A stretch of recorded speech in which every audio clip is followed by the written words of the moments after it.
Hi kids, in this session you are going to learn about liquidity preference theory of interest or the monetary theory of interest. Okay, this one given by Keynes, J.M. Keynes.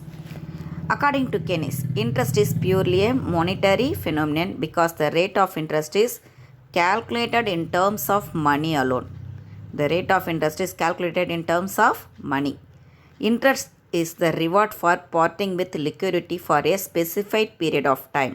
That means for 1 year how much you are going to pay, per month how much you are going to pay the interest. Otherwise for 3 months how much you are going to pay. That means for the period of time only the interest it will change.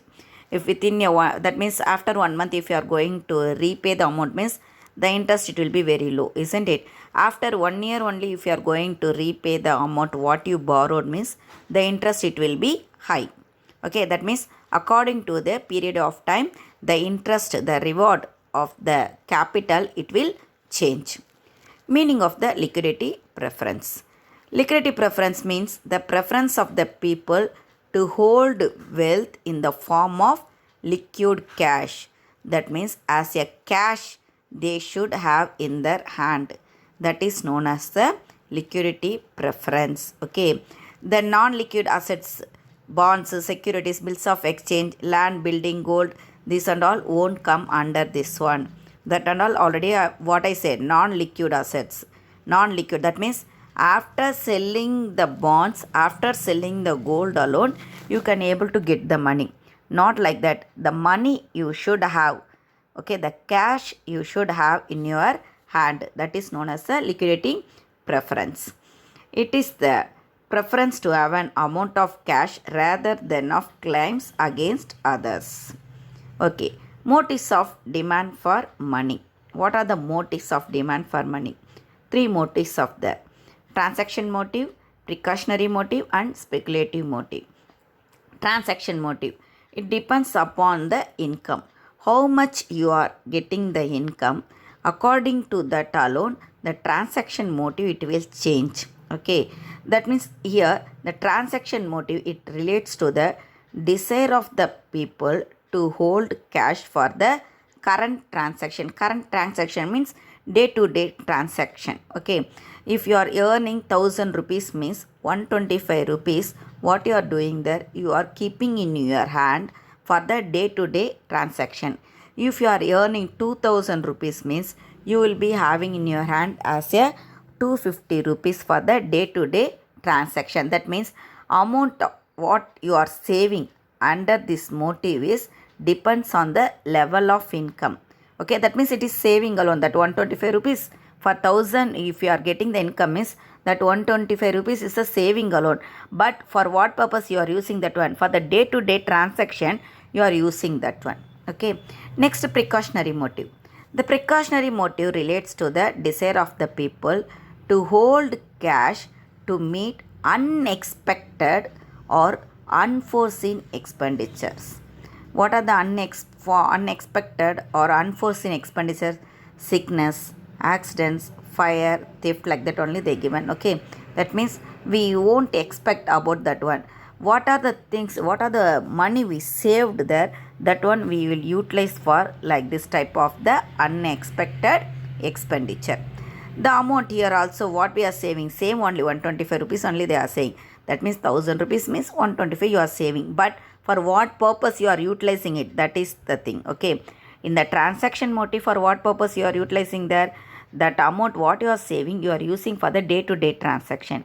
Here in the precautionary motive, that means for the precautionary motive you are saving the money.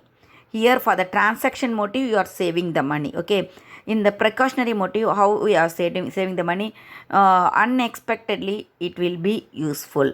Okay, like that only you are thinking and saving that money. Speculative motive. The speculative motive relates to the desire of the people to hold cash in order to take advantage of market movements regarding the future changes. One thing is day to day transaction, that is the transaction motive. Precautionary motive, what is that one? Unexpected expenditure. Okay, what you are saving the money you are utilizing for the unexpected expenditure. In the speculative motive, what you are doing there? You are saving the money for the future changes. Future changes in the price of bonds and security in the capital market. Okay, most probably this one, the speculative motive, it is utilized by the companies, industries. Okay, not in the household. Actually, in the household also we are somebody, they are utilizing only the speculative motive. That means they will hold the cash for the future purpose. Okay, for the future purpose they will hold the cash as assets also. They may be hold that cash like gold, otherwise like a land, like that they may be hold there. Otherwise the fixed deposit, those who are depositing in the fixed deposit, everything it comes like that alone. And also recurring deposit also comes under this one alone. But for what purpose? Only for the future purpose. That means we are expecting that one, this much amount it will come, like that we are expecting and investing in that one. But most probably it is utilized in the companies. Okay, there is inverse relation between the liquidity preference and the rate of interest in this one. Determination of rate of interest. The rate of interest is determined by the demand for money and also the supply of money. In already I told in the loanable funds also, the rate of interest, it is determined by the demand of money as well as the supply of money, isn't it? Same alone here also. The demand for money is liquidity preference. In fact, liquidity preference for speculative motive determines rate of interest. Here what it determines, the rate of interest alone it determines. The supply of money is determined by the policies of the government and the central bank of a country. In the loanable funds, both the what is the demand for money as well as supply of money, both only determines the rate of interest I told. Here only the demand for money alone determines the rate of interest. The other than that supply of money, it is determined by the policies of the government, otherwise in the central bank. Okay, government and the central bank of a country, that means RBI only deciding that one. The total supply of money consists of coins, currency notes and bank deposits.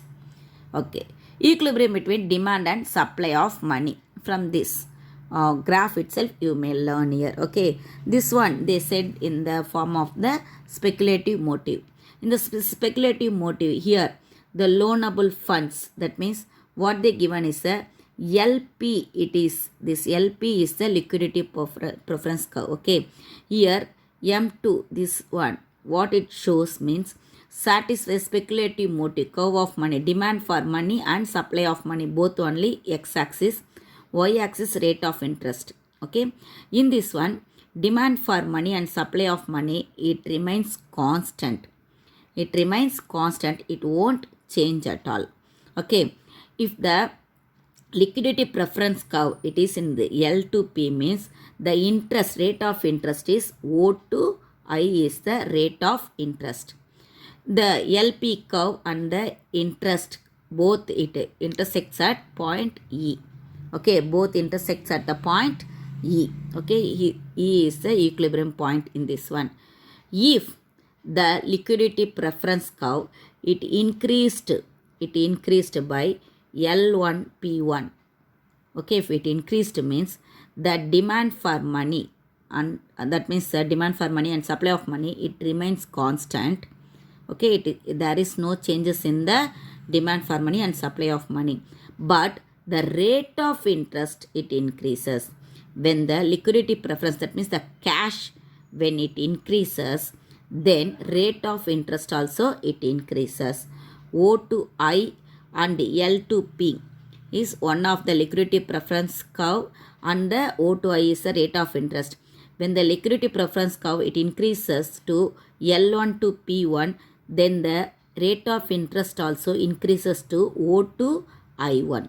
O to I1 is the rate of interest when the L1 and P1 increases. Here the equilibrium point is E1. E1 is the equilibrium point. Okay. Next, another graph they given here. In this one, what they given is, if the supply of the money and the demand of the money, it increases. It increases means what will be the rate of interest. Here, demand for money and supply of money in this graph, both demand for money and supply of money, it is constant alone. Okay, it is not at all changed, it is constant. Only the liquidity preference alone it changing. So the rate of interest also it changing, that means it increasing. When the liquidity preference it increasing, the rate of interest also it increased, I told, isn't it? But in this graph, what they are saying is, if the demand for money, if it increasing means, then the rate of interest it will decrease. What they are saying, the rate of interest it will decrease. Okay, how it is decreasing, shall we watch that one? First, the liquidity preference curve, it is not at all changed, it is same as it is. Okay, first, how much they are getting means M3. M3 means only O to M3 is the supply of money or demand of money.